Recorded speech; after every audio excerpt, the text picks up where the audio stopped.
Pika Pika? Hello everyone, welcome to the Pika Pod, Pokemon's Perfect Podcast. This is your co-host Jennifer. Professor Leafy, aka Morris, is off this week in Atlanta, Georgia for Pokemon Regional Competition. Today I am joined by my awesome friend and fellow Pokemon fan, Nick Sage. Hello everyone. Nick has been a Pokemon professor since 2023, and since 2002, he's been the owner and operator of his store, Knickknacks, located in Claremont, New Hampshire. It is a TCG store for Pokemon, Magic, Union, Arena, and Lorcana, and he sells Pokemon sealed products, Pokemon singles, Pokemon retro items, and we are going to get into questions, or do you want anything else of your intro? No, I think I'm good, so go ahead and fire away. When did you get into Pokemon? Base set 1, first edition. Okay. When me and my brother were really little, we actually got introduced to it. We were at summer camp up in Burlington. I don't remember the name of it because we were like, 8 or 9 at the time. Yeah. And my grandma told us that Pokemon cards were coming out and Toys R Us was doing a big release day thing. So we got in line at 5 a.m. and we had to wait there until they opened at 11. Excuse me. And when we got in, we got booster packs, and they had like a whole thing where they had people playing as gym leaders, and when you buy a starter deck, you play them, and if you win, you got like a little badge. I didn't beat anyone because I had no idea what the hell was happening. I was like, I don't know what's going on, but this is fine. It was really fun, but we did start that at the original game. I did stop collecting around... when they started, I can't remember the name of the set. It was in Neo. They did shiny Pokemon, like Shining Tyranitar. Because the last booster pack I ever bought had a first edition Shining Tyranitar. Because I remember looking at it and seeing 3 stars for the rarity, and I was like, well, that's strange. And then I picked it up again around, want to say, Brilliant Stars just came out. Okay. So I was at the very beginning, and now I'm back. Okay, so you came back in, like, when everyone else was trying to, like, figure out stuff to do in, like, 2020, 2017, apparently there was a boom. Yeah, so an ex-girlfriend of mine got really into Pokemon, and we collected a bunch during X and Y. Mm-hmm. But I wasn't, like, into it. She just wanted to buy packs and crack them, and I was like, oh, I'll buy packs and crack Pokemon. Like, that's fine. I don't care. But, like, I wasn't into it. Now I actually have a collection. Pretty much, like, 2022 is when I started buying stuff. Because the first set that came out after I opened the store was Lost Origins. Okay. And, so I think, like, the month I opened or the month after, something like that, was Astral Radiance, and I just...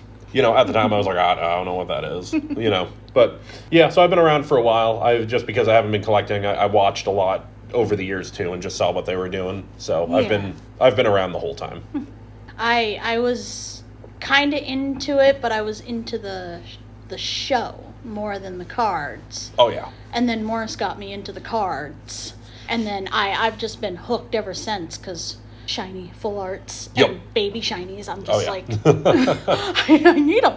Yeah, no, I got back into it just because it, it hits that thing when the nostalgia feel where when Pokemon started coming in and I started getting boxes and I was like, I should open a pack, and I would hit an EX. I'd be like, maybe I should open another pack, and just kept going. And I'd get like V's and full arts and trainer galleries, and I'm like, yep, this feels good. This reminds me of when I was little. Yeah, with us, I open all the packs. I mean, Morris does open a bunch of packs, but I'm the one that's like, okay, let's open all of these, and like he saves up stuff, so I'm just like, let's open all of these, and he's like, okay, and then he just goes through the bulk and he makes the decks. Yep. Like, he wants me to make the decks, but I'm just like, I don't even know where to start. You're like, I'm the opener. That's fine. I'm like, you make the decks. I'll play them. So the first time you played was when it first came out.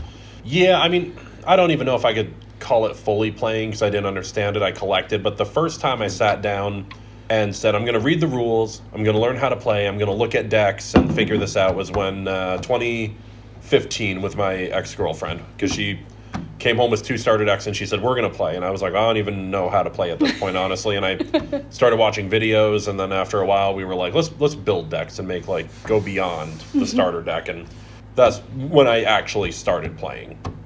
Okay. better than me. I learned at League, and I got my butt kicked by the professor, and I was literally sitting there playing Pokemon Go at League. I used to go to League with Morris all the time, and then finally it intrigued my interest, and I'm like, what are you guys doing? Yeah, you're like, what's going on over there? And the professor taught me with his most powerful deck that he had, which is his best friend Shane, and I'm like, okay, now to get better. Yeah, no, getting better is a huge... I get a lot of players and kids and parents, and they're always like, oh, Pokemon is so simple, it's like the easiest game ever. If you want a hard game, it's like Magic. And I was like, I don't know. We had Sam Chen one time come in for a store League Cup. And watching him play, like, that dude was thinking 5 turns ahead each time. Every turn was like a 20-minute process of, just thinking, playing. He was doing math on a pad of paper because he was asking one opponent, like, oh, do you have, he was, what was it? He said, let me see your graveyard. And the guy handed him his graveyard, and he literally wrote down, like, 3 Marnies. And then he was like, let me count your deck. And he counted the deck, and he counted cards in hand. And then he did math on what the statistics were that he had the Marnie in hand or would draw it. And I was like, man, you don't see that in Magic. People usually just go, yeah, he has it or he doesn't. We're just shoving this and seeing if it works. And then they would do that, and that's pretty much the end of it. But it was, I always tell people Pokemon is, an inch wide to learn, but a mile deep to master. Yeah. Do you think it's more luck or skill? Or like an equal amount of both? In every card game, it's about 90% skill, but there is about 10% luck, because I have seen even the best of players we have here sit down for rounds on Saturdays and then within 3 minutes come over and go, I lost. And I'm like, oh, and they're like, yeah, I had a basic Pokemon, no trainers, nothing else. They knocked it out on their first turn, and, what could you do? And I'm like, yep, and you can't do anything. There's nothing you can do about that. You can't choose to mulligan your hand. You can't really do anything. You just have to go, it is what it is, Well, that was the first time I played Lost Box. Was like, I was literally learning how to play Lost Box, and that was the only time I won with Lost Box. And now that I'm thinking too much ahead and trying to figure it out, now I can't win. Yep. What was your first Pokemon video game? Red. Red. Yep, got it for Christmas. I got Red. My brother got Blue. I started with Bulbasaur. He started with Squirtle.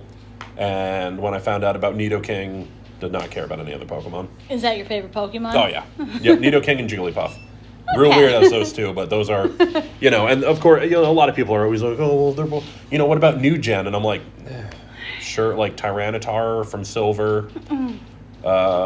Tyrantrum was really good from, people are going to be mad at me, I forget what he's from, I want to say X and Y. I think he's X and Y. Yeah, sorry. I missed a lot of the games, but I played Red, Yellow, Silver, stopped until X and Y and Sun and Moon were out because my ex-girlfriend wanted to play them both, so I said sure, and we bought all 4. And we each chose one from each generation to play. So a lot of the time I forget if X and Y came first or Sun and Moon, and then I forget which had which Pokemon because we were playing them at the same time and just switching cartridges a lot, and I'm like, I don't, but I know Tyrantrum's one of my favorite because he's a T-Rex, and that's pretty dope. Oh, okay. Yeah, but I mean, Nidoking, Tyranitar, Tyrantrum, Arcanine. Yeah. Who's your favorite trainer? My favorite trainer. Trainer, gym leader. Yeah. I want to say Giovanni because he uses a lot of Pokemon I do, and as a villain, he's a fantastic villain. But deep down inside, I know I'm a Larry guy. Really? Yeah, because I'm him. I'm just your average dude that's like, that would be my Pokemon, and I just don't want to do what I'm doing. Like, you just would walk around like, hey, whatever. Yeah, I could see myself literally at a restaurant just eating, and someone's like, I want to fight for a badge. I'll be like, dude, I don't. Like, I just want to do this. I just want to eat my, my ramen or whatever. I don't know why I have to do this right now. And then the Pokemon I'd send out, that'd be like, wow, he's really lazy. I'm like, yeah, like me, because I don't want to do anything.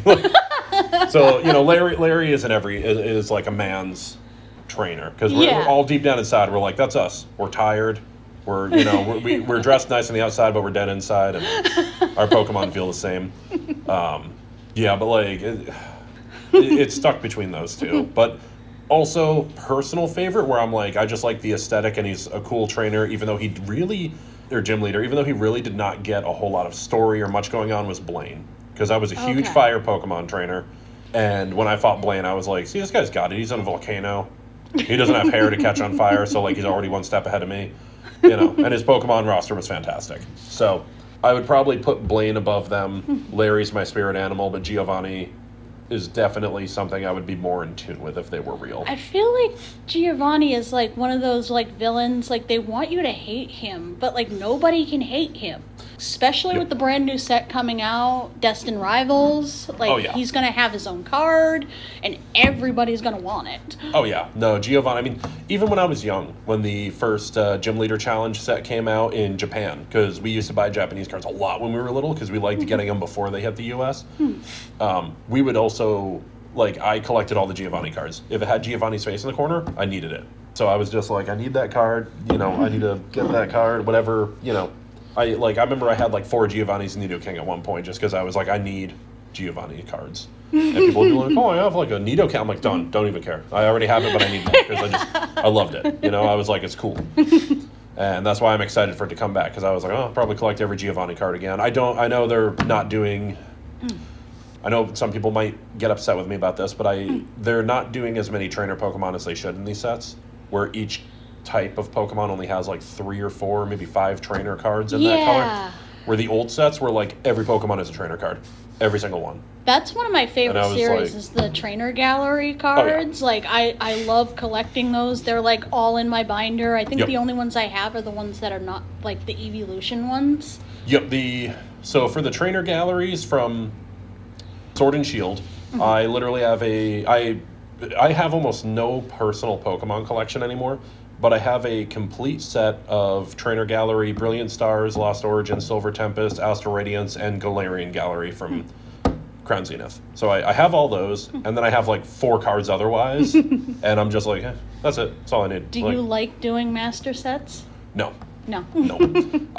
They take up so much room.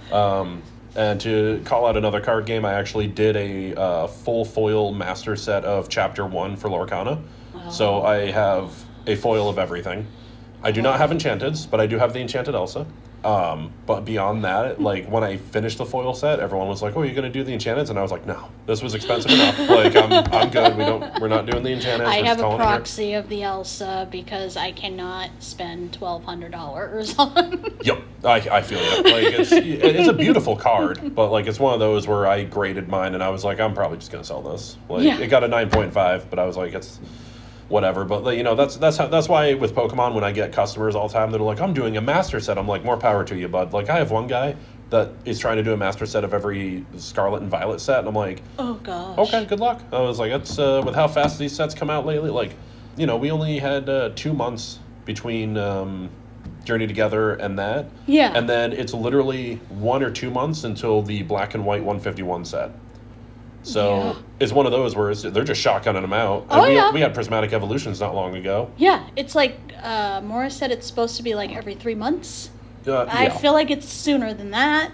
So every card game, and Magic is guilty of this as well, they say it's every 3 months for a set. Some card games like Star Wars do 4, which I'm like, thank you, because it gives players a long enough time to play stuff and actually enjoy it and not worry about, the next set's coming out, tomorrow. So...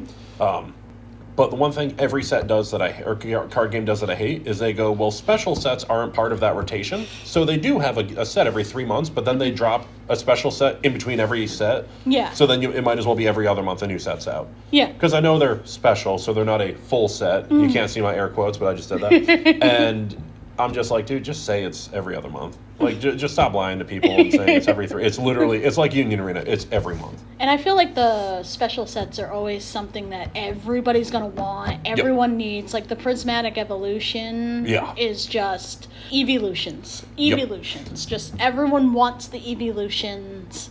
And people were buying it out. Like, you couldn't keep stock in your store. Nope, I was sold out in the first hour and 10 minutes. I forget, something like that. Holy moly. Yeah, literally, so when I opened, to give the listeners an idea, when I come down my street, it's a one-way street, and on the left-hand side, you could probably fit like 25 cars, in between here and like the next block. And when I got here that day, the entire thing was full, and I was able to pull up kind of like down the road a little, and I was just like, wow, this is the busiest I've ever seen. I wonder what's going on. And when I put the key in my door and I shut the door and turned around to turn on the lights, everyone was getting out of their cars and coming to the building, and I was like, oh, they're here for prismatic evolutions. So I literally went behind the counter, and everyone just lined up, and it was all the way from the counter to the door, and they were just like, yeah, what do you have? And I was like, okay, well. And so by the time everyone left, I had like one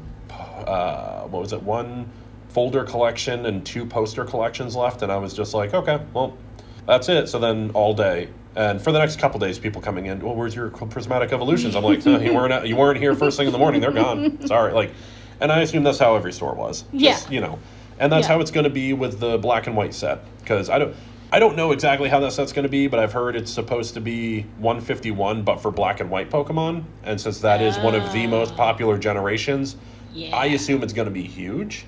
So I'm already like, yeah, that's probably going to be the same thing with that set, where when I open, if you're not in my doorway right then, you're probably not getting it. So that's Destined Rivals, or the one after Destined? The one after. Destined Rivals is the Gym Leader / Rocket set. Yeah, that's going to be with the Megas. Yeah, I think. Yeah, that's going to be part of the Legend ZA block. Yep. Destined Rivals is the end of Sword and Shield block. Scarlet Violet. Violet, sorry. Yep, so because, and I told everyone the same thing, we're like, the last 4 sets of Sword and Shield were all about Arceus, Legends Arceus, if I can correct myself. So this one, I assume the last 3 to 4 sets are all going to be part of Legends ZA, Z to A. And we're just going to get all that stuff, which I'm fine with, because to be fair, there's only so much you can do with Scarlet and Violet, and we're already with Journey Together and the Destined Rivals, we're already kind of not really doing anything with Scarlet and Violet. They're just doing callbacks to old trainers to be like, we just got to fill blocks and get it done, or sets and get it done. What do you think of the new game coming out, Legends ZA, with all the trailers? I am holding my opinion until I get at least 10 hours in, because I don't know how it's going to work being in Justice City, and that kind of feels weird. And then, I don't know. Like, it's just one of those where I watch it and I go, that looks fun, but it could also I'm wondering how it's going to work with, like, during the day it's going to have the wild areas, and then at night those wild areas turn into battle areas. Yeah. I'm wondering how that's going to actually work, because, like, what if you just want to go around the city at night and look for Pokemon? You can't? Yeah, no, see, and that's the thing is, like, I'm really confused about that stuff as well. Like, I'm just like, that's why I'm like, we'll have to see how it goes, because, like, Traversal is really cool with, how they showed he was able to use his Rotom as, like, a little parachute thing to, like, glide down. Yeah. And I'm like, okay, that's fine, and, we're probably not going to need, like, a bike or anything all that much if it's all in the city. Maybe a bike Pokemon. Yeah. But it's just one of those where I'm just I don't like that it's all in a city. Yeah. Is because it's definitely going to restrict, because it feels weird, like, whenever I catch fire Pokemon or, like, ground Pokemon and stuff, normally the surrounding area kind of resembles something, like, Sword and Shield, you go to the big desert area, and that's, they have, like, the desert area, there's tons of ground Pokemon and fighting and, like, all that stuff. And then when you want the water, you go to the ocean, and I'm like, it's weird now, because am I catching all the water Pokemon in a stream, or, like, the river that flows through the city? I don't know. You're telling me a Gyarados is going to be in the stream? Yeah, exactly. That's why I'm like, I don't know. Like, maybe. But once again, I'm going to play it. I'm going to buy it. Like, I'm hopefully going to get it for the Switch, too. Let's be real. But it's definitely one of those where I'm like, I'll wait and see. Because, with Scarlet and Violet, I played through it, and I'm like, this is fine, but it's not what I wanted it to be. So, maybe that's how that's going to be. Or I could play and go, wow, this is the best Pokemon game of all time. But spoiler alert, that's Soul Silver, so, I don't play the bigger games. I play Pokemon Dungeon, I play Pokemon Snap, I play the smaller ones. Snap is fantastic. I loved the new Snap on the Switch. When I got that, I played it forever. And I remember I played it, and I skipped, in one of the first levels, they have you have to do the levels a few times to do stuff. Yeah. And I didn't realize, after I unlocked, like, the second or third level, someone could correct me on this, because I did this, like, the week it came out. I beat the first level, like, once, and then did the second level and third level, and then nothing unlocked, and I, like, kept doing them, and I was like, what am I missing? And then my friend was like, well, did you beat the whole first level, or you just play it once? I was like, oh, yeah. And I had to go back and, like, do that 2 or 3 more times, and unlock the different routes. I was like, yeah, we got it now. And when they redid the game, like, for the Switch, Morris was playing it, and I remember him playing, and he's like, a Pokemon's supposed to appear here. He's like, and it's not. And I'm like, well, did I'm like, is there something you're missing? And he's like, probably. Let me watch some videos. Let me see. And Yep. it was like a little thing for a Pokemon that was like behind a rock that you had to like sit and wait. Yep. Yeah. No. I mean, I love those games. I've never played Mystery Dungeon, but I really want to get the collection on the Switch when they did like the remake or whatever of it, because I was like, that looks fun. And to be fair, I just really like Pokemon games. There's never really been one that I played where I'm like, this isn't a good game. Like some of them I'm like, they're not as good as others, or they're not as fun as I want it to be, but I've never played one and went, this isn't good. They're all good in one way or another. And sometimes, like that new one, I don't know if you saw Mario Mon. Yeah. Yep, like that one, I was like, that's pretty much I'll play it. I love Mario, I love Pokemon, I'm in. Like I was like, that's fine with me. I watched Purple Cliff play, Pixelmon. Yep. Yeah, no, just stuff like that. Like I'm like, it's, almost anything Pokemon touches, I'm like, I'm in. Yeah. Like I'll try it at least. Because, what's the worst that happens? I go, it's not for me, but I'm sure it's for someone. Well, I'm like that with the shows. Like I've watched all of the shows. Yep. I give them all their own, like, all right, let me see how this is. I mean, the newest series, it's been aggravating me.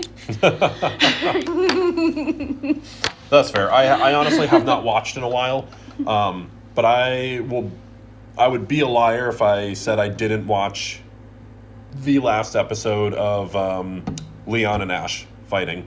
Yeah. Just because I was like, I got to see the end when he finally becomes champ. I mean, I was like 9 when that show started. I'm 36 now. I have to see the end. Like, it's just you're at that point where you're like, I got to watch the end. Like, I spent almost 30 years with this guy.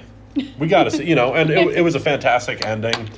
I was just upset they hinted at blue and red and then did nothing with it.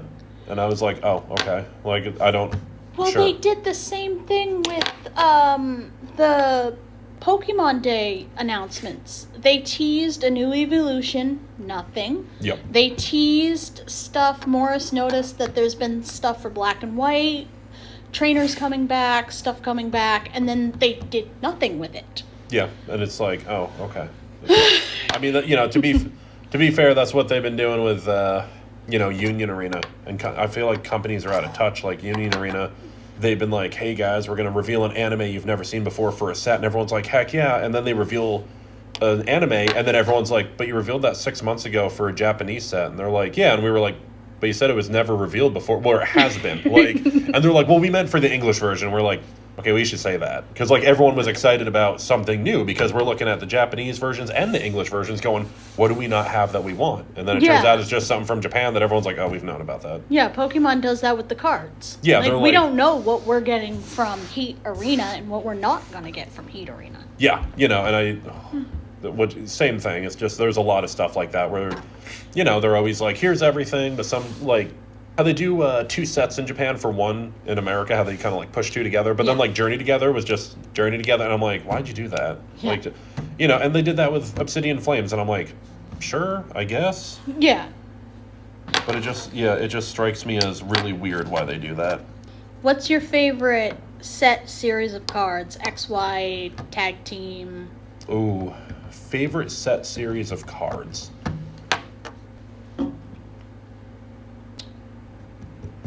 That's a tough one. If I had to choose, Delta Species. Oh, okay. I liked how they switched it up and kind of said, the whole, what if Charizard was, what was he, electric or steel? Yeah. I say that and then I forget what half of them were, but they had Mewtwo was fire and it was cool to have a theory where you're like, oh, all your favorite Pokemon are now just a completely different type. We just saw one of those cards at After League. Someone came in to play Magic, and he's like, hey, I found these in my room, and he found an electric-type Mewtwo, and I'm like... Yep. You're like, what? Awesome. Yeah, no, there's some fantastic ones out there. Like, I remember when I first opened, a guy came in and traded me a foil Charizard that was the Delta Species when he was Steel or whatever. And that was one of the first Charizards I had, and I was like, it's pretty cool. And I was like, I never knew about these. And I was like, how did I miss this? And I looked them all up, and I was like, I need a lot of these. And we still have a few in store. Not many, though, because every time people find out about them, they just buy them up. And half the time I'm like, I want that card. I should, that's one of the issues about owning a card store is I'm like, I want that card. I should sell it though. But I kind of want it. But I should sell it. But I would rather put it in my folder. But I'm gonna sell it. See, with Morris and I, is different. It's kind of the same, kind of different. Is I go to these stores like yours. Like the last time I came here, I dropped like what, $80 on cards, Yep. and I had a stack, and I was like, this is for League, this is for trading, this is for me, Yep. this is for all that. I think I kept 5 of those cards that I bought from you, and the rest of them Morris took, and he's like, oh, I'm gonna put them in decks. He's like, let's get this one graded. I'm gonna put it in my special like briefcase, and I don't Yep. see the cards. Like I go to these stores and I'm like, I go home and I go, look honey, look what I bought, because I'm so happy that I bought these cards and I want him to see them, because Yep. obviously. And then he's like, oh, let me put that in a deck. Let me put that in my, and if it's anything Pikachu or anything Yep. like Pikachu line, he's like, yep, that goes in my special briefcase and you're never seeing that again. And I'm like, Yep. We actually have a customer. He doesn't even really collect Pokemon. He just collects 2 things: tag teams and Pikachu.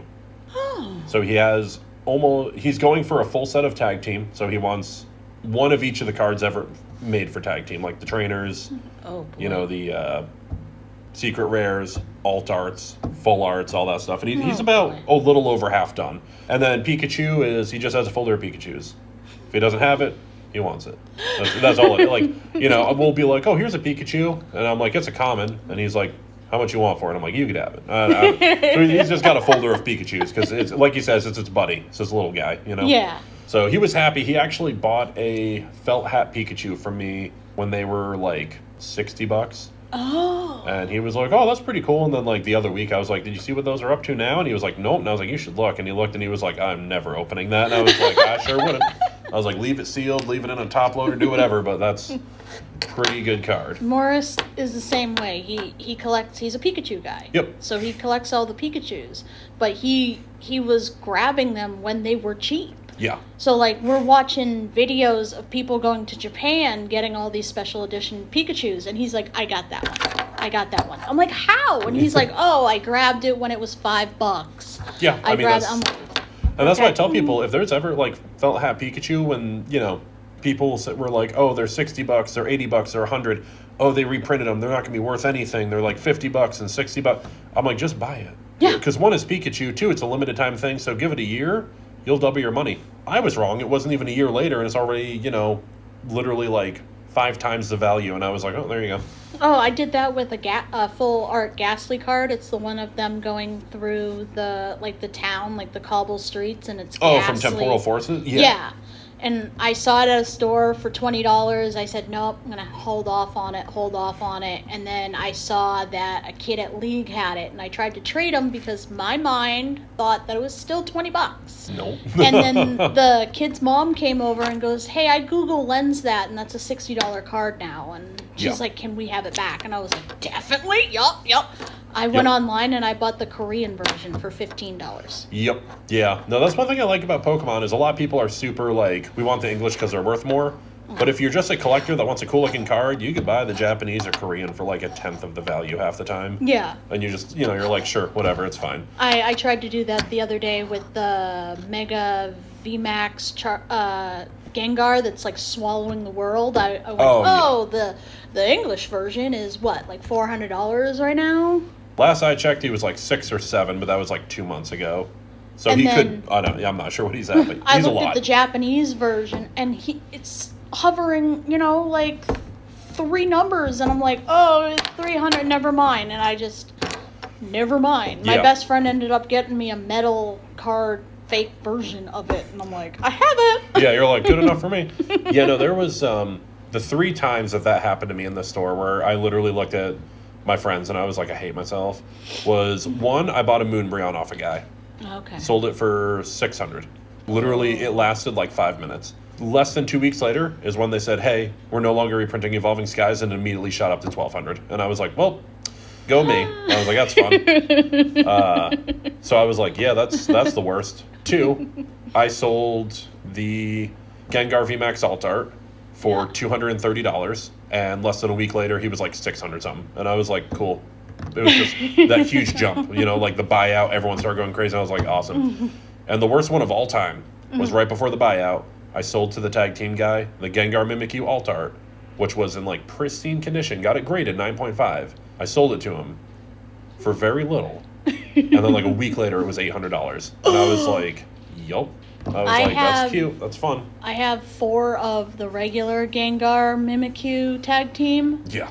And Morris made me a deck out of it.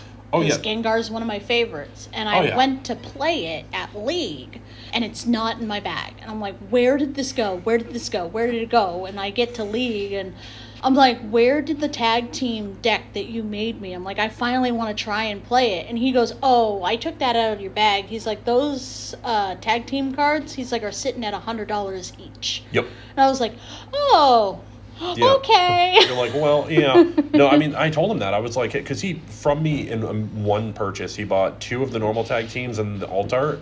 Less than $300 for all 3 because that's what it was at the time. And I was like, okay. And when I saw that price jump, I messaged him. I was like, bro, you got to check these prices. And he was like, oh my God. I was like, yeah.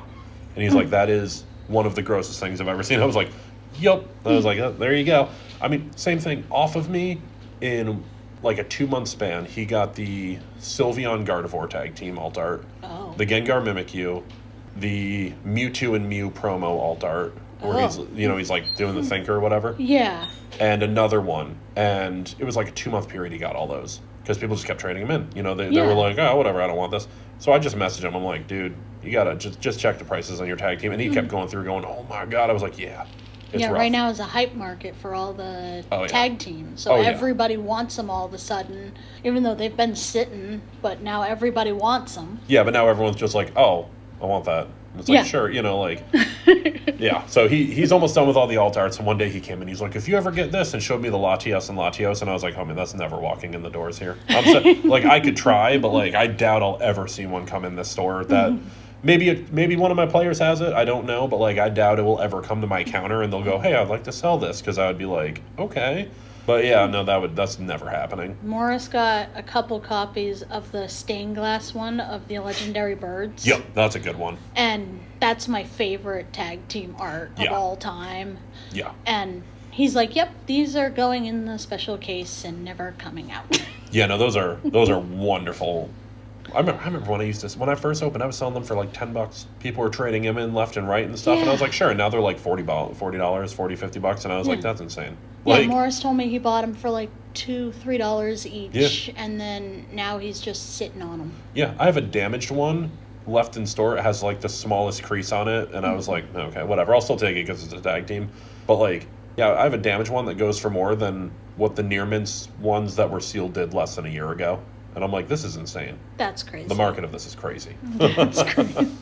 What's your favorite format to play with the cards? Expanded, retro, gym leader, standard? Always standard. Every card game I play is standard because it rotates the fastest. It is usually the most balanced. I say usually because there are some times where, and some games where you're like, dude, they need to fix this. Like, this is awful. Like, looking at you, Magic, it's terrible right now.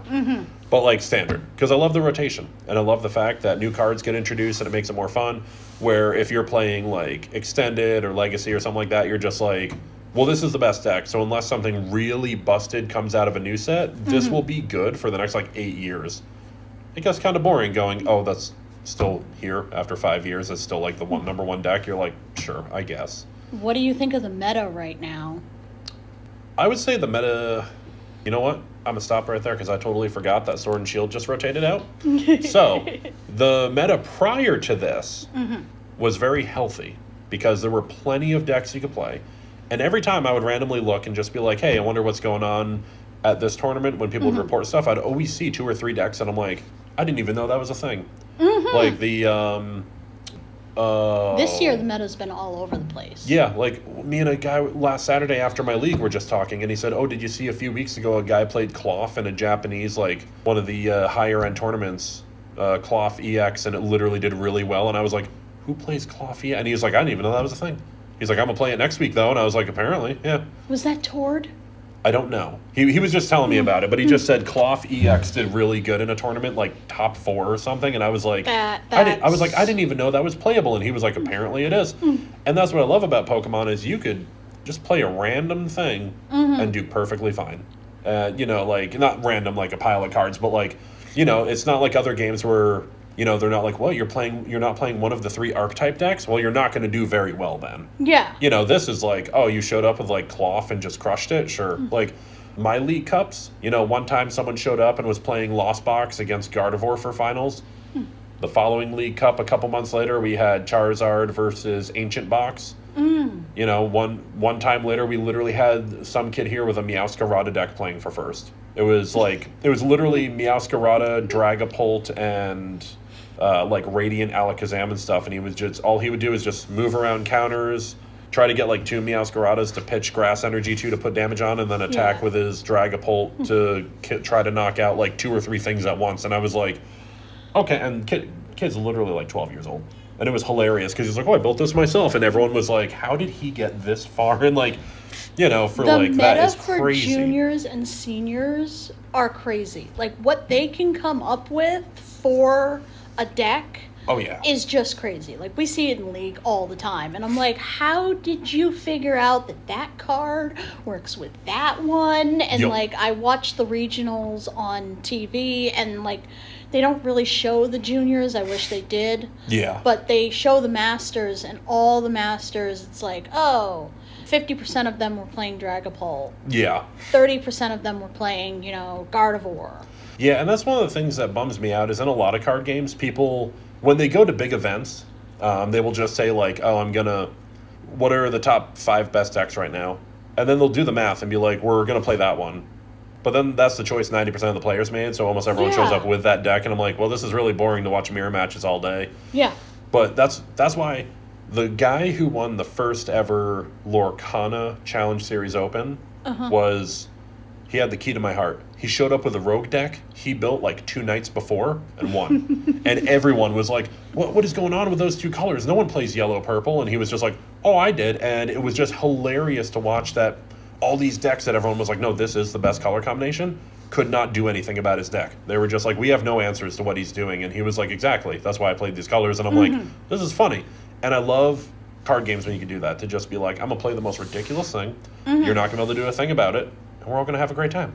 And then someone goes, oh, okay. And you're just like, yeah, that's also going to happen. And then it does. That's exactly what happens. And I'm like, it's great. I love those rogue decks and those, you know, decks that are not meta decks that come in and just try to crush the meta, and then you never see them again. Because, you know, at that point, the meta will adjust, and then they're not good. But you just, you know, at that one moment, that one dude was like, yeah, Snorlax stall is really good. Oh, I love playing Snorlax. And then, you know, and then nobody likes to play against him. And then he shows up and just does that. And then he was like, moving on. And everyone's like, no, we got to make Snorlax stall good. And then it was never really that great. It was still a deck that showed up, but it never, like, put up, like, insane results. Yeah. But, you know, decks like that just show up and are like, sure, like, you know, for reference, Magic the Gathering. I remember one time I played a deck I called Pillow Fort. It was nothing but cards that gained me life, cards that said you can't attack me unless you pay X, and then cards that drew me cards. And then I had 2 copies of a card that just made a 1/1 at the beginning of my turn each turn, and I'll just kill you with that. Because I sit behind a fort of pillows, and every turn I would swing for 1, the next turn 2, then 3, then 4. And people kept being like, the deck is dumb. Stop playing it. And I'm like, no, it's really... And then everyone just started putting in all this enchantment destruction and this and that. And when I showed up, they were like, what are you playing? And I was like, not that. So we're in the middle of games, and they're like showing me cards going, put this in because of you. And I'm like, oh, I ain't playing that today. And they're like, yeah, I know that now. And I love that kind of stuff because, you know, it shakes the meta up and it makes people sit on their toes and be like, oh, should I prepare to play this today, or should I not think about this today? Well, I feel like players like Tord, he's been said on an interview that he rather find a deck that he loves playing and that's fun to him, and he rather play that than something in the meta. And he's been getting really great results with playing stuff that he loves. Yep, that's I've been doing that with Union Arena. I play a Hunter blue deck, and it's not good. It's not like it's I'll be honest. You can look up every tournament, the top results. It's never even listed as a played deck in any tournament. But I'm just sitting there playing it, and I'm like, you know, I'll play in some like tournament nights and all that, and I do really well with it. And I'm like, you know, when Hunter Volume 2 comes out, this is going to get a little better. And people are still like, yeah, but it's not a top deck. I'm like, that's fine because I love playing this deck. And even when I lose, I have a fun time playing it. Whereas some of the other decks I play, I'm like, it's fine, and I win really hard, but I'm like, I feel kind of like it wasn't fun because how easy it was to win. And I was the same way with Pokemon. The first deck I ever built for competitive play was Single Strike, Umbreon, and Urshifu VMAX. And I loved it. Like, because me and one of my other players here, I played it, and then he said, oh, that's a good Umbreon deck. And then he built the same thing with some differences. Yeah. And whenever we played together, people would just see, we would always have like a 10, 11 card difference. And it was wicked fun to just play each other. Because we would both run like 3 bosses orders, and then 4 Umbreon VMAX, which is also a boss's orders. And the amount of times we would just both have a Pokemon out that had no energy and couldn't do anything, and we'd draw and do this stuff and be like, pass. And we were just like, okay. And I was like, this is fun. And a lot of people were like, yeah, but it loses to this and that. And I'm like, doesn't matter. I'm having fun. And to be fair, that's the point of a trading card game, is to have fun. Yeah. I do the same thing with decks that Morris has made. Like, my favorite deck to play right now is Jesse Parker's World deck. He came in 3rd or 4th at Worlds in Hawaii. Favorite deck to play. It's fast play. You just change you just keep changing cards out, hitting big damage, everything. And then I tried to play the winner of Worlds, and like, it only had 4 cards that were Pokemon. The rest were tools and trainers and supporters, and I'm just like, this is not fun.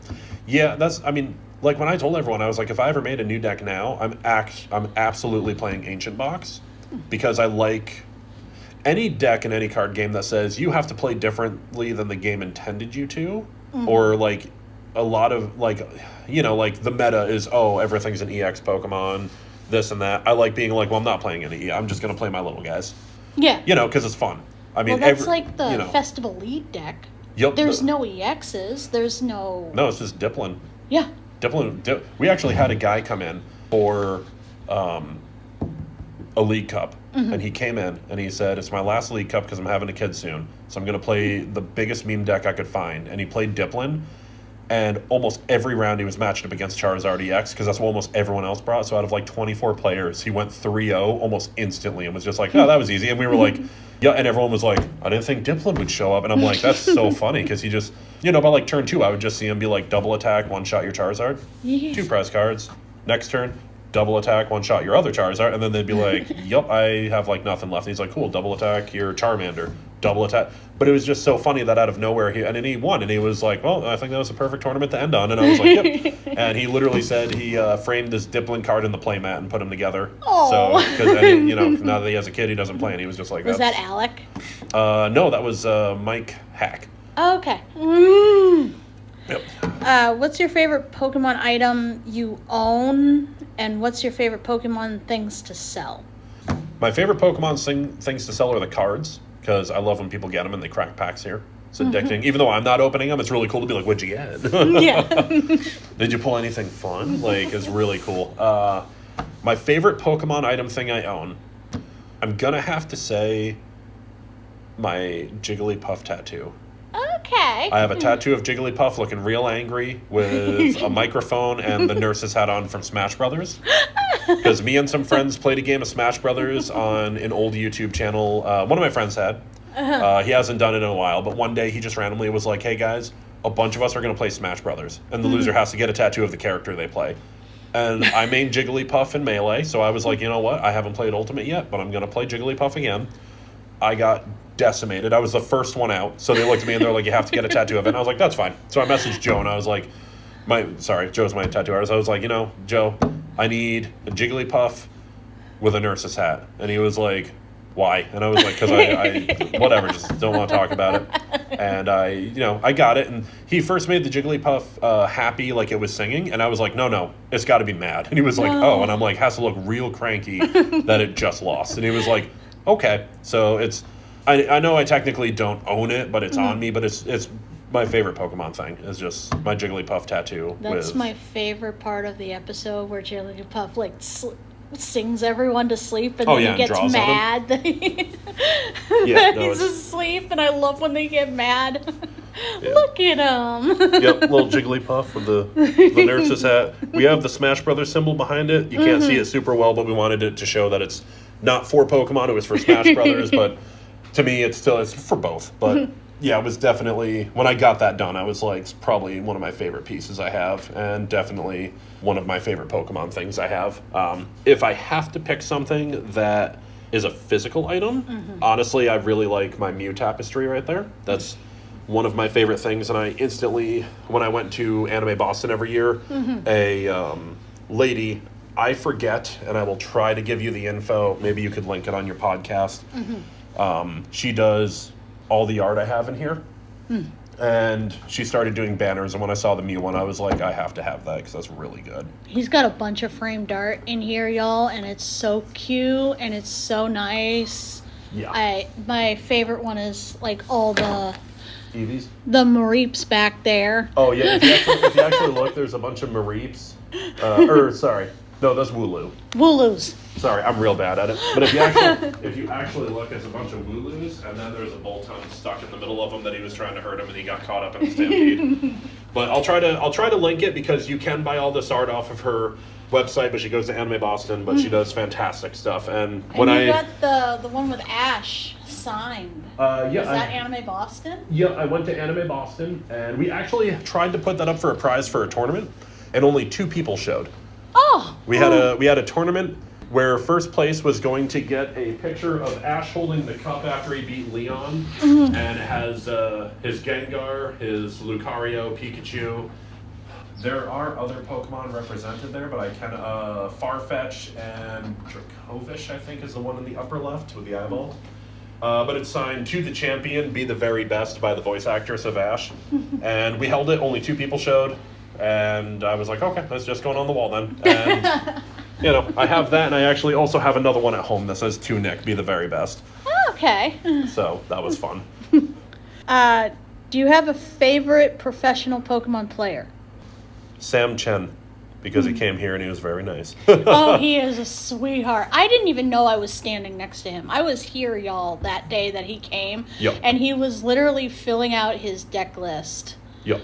Standing next to me at the Counter. The counter, yeah. And all of a sudden, like, he walks away. He's like, hey, it was nice talking to you and everything. And I was like, hey, if you're doing anything after, do you want to get pizza after? And he was like, yeah. He's like, after the event, let me know. And then he walked away, and then Morris comes up to me and he's like, do you know who the heck you just talked to? And I was like, no. Yeah, no, that was me, because I did a lot of Pokemon stuff, but I don't watch a lot of professional. And he showed up. We actually have had quite a few people that are professionals show up. Like, one of them, I guess, lives in Hanover, New Hampshire, and Isaiah, yeah, he played here too one time. Yeah, he just won his first regional in Sweden, and nice. He was so pumped. Nice, that's awesome. But yeah, Sam Chen came in. Like, we had 30-something people that day. And it was packed. Literally, he just comes in and he is like, hey, I'm here for the tournament. I'm like, cool, what's your name? And he's like, Sam Chen. And I was like, okay. And I enter everything, and he hands it to me, and he's like, hey, thanks, man. And I'm like, yeah. And Alec comes over, and he goes, do you know who just walked in the door? And I was like, nope. And he was like, Sam Chen. And I was like, okay. And he was like, I'm not winning today. And I was like, dude, I don't know who that is. And he was like, oh, my God. And he literally pulls out his phone and looks it up. He is like, one of the top ranked players in the world and the US. I was like, oh. Yeah, he won why is he Worlds here? in like 2017 or 2018. Yeah. So he was just... That's what Morris told me. He's like, you don't know who you just talked to. He's just like Sam Chen. And I was like, why does that name sound familiar? And he's like, world champ. Yeah, like, I guess he was in the area. He told me he was on a business trip from Vegas, because I guess he lives in Vegas or Nevada or something like that. He lives in California. California, that's what it is. I knew it was out west. So he lived around there, and he said he was on a business trip to somewhere in Manchester, Boston-ish area. Yeah. And he always brings his deck with him, because he checks to see if any League Cups are going on. And, mine was the only one that day. And I was like, oh. So I was like, lucky us to be blessed with... And he crushed it. He absolutely annihilated everyone. And I was like, wow. And to be fair, we started at noon that day, and we ended at like 9:30. Yeah, we ended up not going out to pizza with him. Because it was literally like 9 o'clock, and they were like, oh, time for top 4. And I was like, oh, my Lord, okay. And I was just like, guys, I'm exhausted. I just did this for like hours. But I was like, okay. And he ended up winning everything. And it was really nice. He actually won a bunch of packs, like a booster box worth of packs and some, the playmat and some other stuff. And some of the kids were still here because they wanted to watch them play all day. Yeah. And he was like, yeah, I don't really need these. And he just gave all the packs to the kids because he's like, I have everything. Yeah. And he was like, everything I don't know if I would say he literally owns every card, but everything he wants, he already has. Yeah. So he was like, I have no need for this. He and I was was on the new Amazon show, Trainer something. It had Andrew Mahone on it, and there was another YouTube person. I forget her name, but they went around California and they taught people how to play the game. Oh, okay. And apparently Sam Chen's wife did not know how to play the game, and she refused to let him teach her because she's like, no. No, I don't want to lose to you every time. That's wicked funny. We have a regular here, and he invited me to I guess New York in the coming weeks is doing a win a case of Journey Together, free entry, all that. Oh. And he was like, you should go. And I was like, dude, I don't want to go and win and then have no need for the cases. And he's like, well, why are you assuming you win? I'm like, I'm just good, man. And I'm being sarcastic because I haven't played in years. So I was like, I would get annihilated. I don't even have a deck. Not anymore. I was like, okay. But he every week he's like, you should go. And I'm like, sure. Let me get right on that. So your league cups, obviously, you have huge number of players that come in for the league cups. When you have a lot of players, does that surprise you? Not really. It surprises me. One league cup we had, Stellar Crown, I think, we had 6 players. Literally almost no one showed up, and we were like, wow. We were like, okay. And I was like, well, you know what? Can't really reschedule, so we're just firing away. And was that the one that Morris went to? He said you guys did one best of one, and then he left. Of course, there was also a snowstorm coming, that night. Maybe, because I know it was really rough. It was no one showed up. We finished in an hour. People literally sat down, would stand up 10 minutes later, and be like, we're done. And I'm like, oh, okay. And we just shot through, and I was like, all right. One kid was super happy. He did win a Lapras playmat because he was the only junior. Oh, okay. So he lost all his rounds, but I was like, you know what? You're still a winner anyway. Here you go, champion man. He was like, I'm going to show everyone at school. And I was like, and everyone will think you beat everyone. It's and good for you, bud. Besides Sam Chen and Isaiah Bradner showing up, have you ever had any other big names show up that surprised you? I don't think so. We've had a group come from Connecticut a few times, and all 3 of them are very big players, I guess. They travel the worlds and do all that stuff. And I'll be honest, even some of my other players were like, yeah, I've never met them before. I noticed them the last time I came here for a League Cup. And I was like, why did they kind of look familiar, but I don't know their name. Yeah, they come for most, but they don't. Yeah, they're just, Yeah. I was like, I don't really know. And I looked them up, and I didn't see them. And I guess one of them was, top 50 in the world, or U.S. Yeah. But beyond that, I was like, yeah, no, I don't know. Sorry. I wish I could, their name never stuck out or anything. And I haven't seen them in, the past 3 or 4 League Cups, so I don't really, When is your next League Cup? May. Hold on. My next League Cup, I want to say is May 17th. Okay. But that might change because I set that up before they announced. No, sorry, hold on. No, it's the 3rd. Okay. May 3rd, because after that, I believe, is Destined Rival pre-release, which will be 2 Saturdays in a row. Because I remember I set it up, and then they were like, oh, well, Destined Rivals comes out near the 24th or something. So I was like, oh, well, I need to push it back then because it's just clearly I can't have a League Cup the day of the pre-release. I was like, that would be a nightmare. What are some things that you like people to know about you as a Pokemon professor? Not sure. I never thought about that. I mean, honestly, the main reason I became a Pokemon professor was to have more of an understanding of the game to help the kids. So when kids have questions, although last pre-release we had a question pop up that I could not answer. Someone asked a question about Paralyze, and I was like, oh my god, I haven't used that mechanic. Like, no one's used that mechanic in so long, I don't actually remember what it does, and I had to Google it. And even some of the other professors were like, I don't remember what that is. And I'm like, because it's never used in like constructed. So everyone was like, I don't remember. And this was the first time in quite a while for a pre-release that a Pokemon that was in most of the decks had paralyzed or something like that, so we had to look it up. But I did get it so I could help the kids learn and teach them the game correctly. And so I had a better understanding, because I feel as though if I'm hosting events, like almost every game we run here, I am a judge of.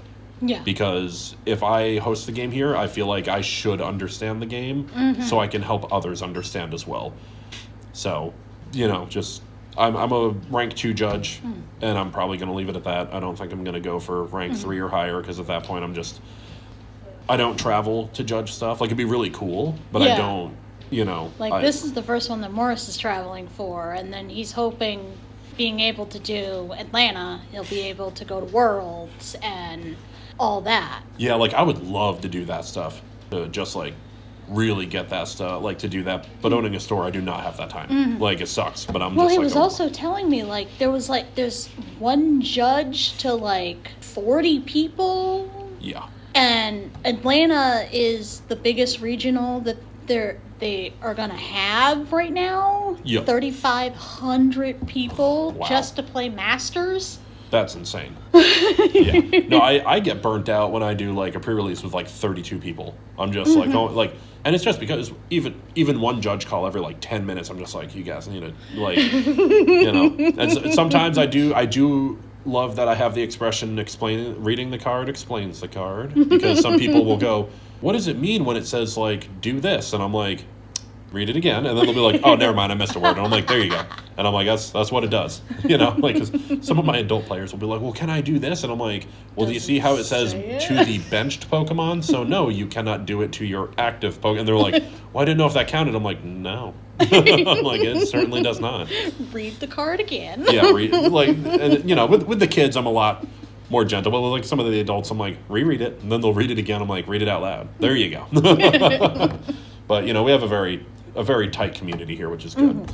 Because sometimes someone will be like, judge, and he'll raise his hand, and like half the people will be like, I could probably answer it for you. And I'm just like, that's fair. What's some Pokemon related stuff you would like to do with your store in the future? Would you like to start carrying?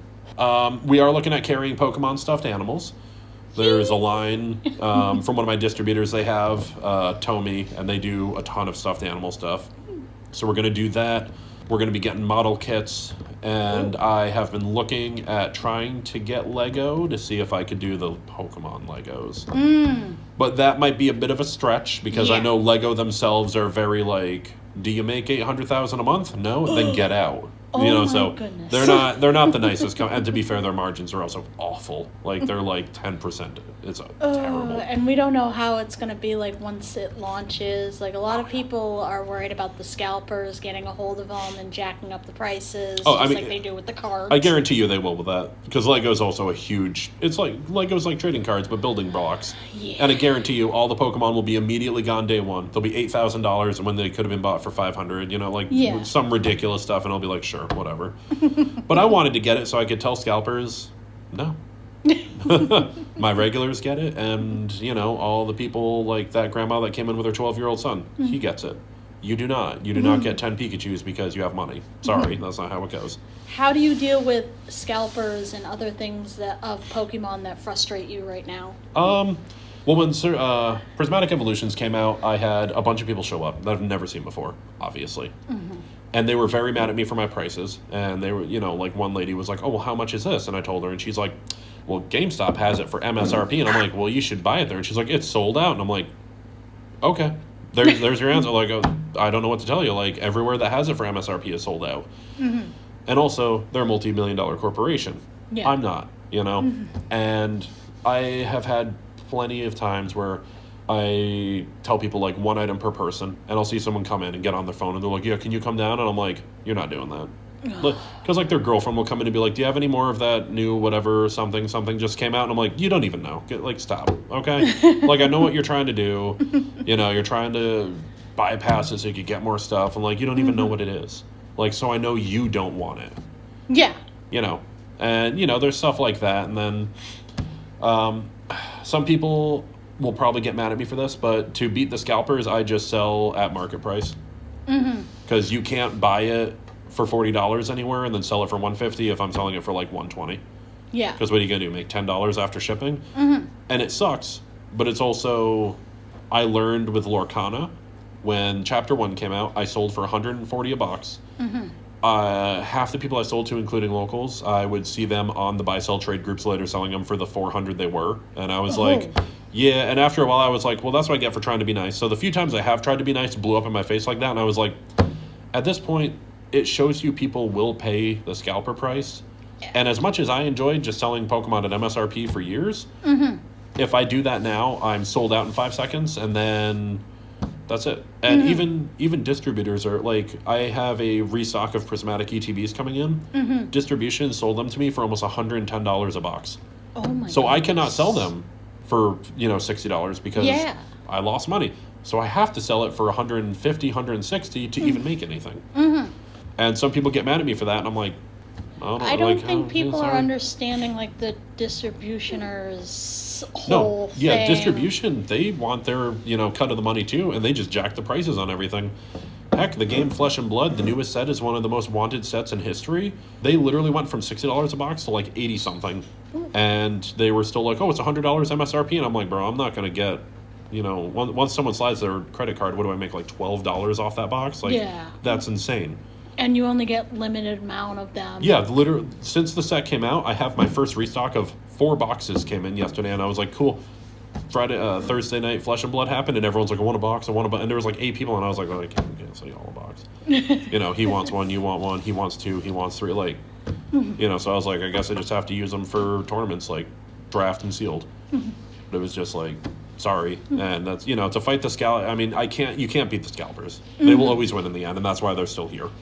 But I do what I can with, like, Journey Together. I told everyone, if you play, and Destin Rivals, I'm doing the same. If you play in my pre-release, you can pre-order for pre-scalper prices.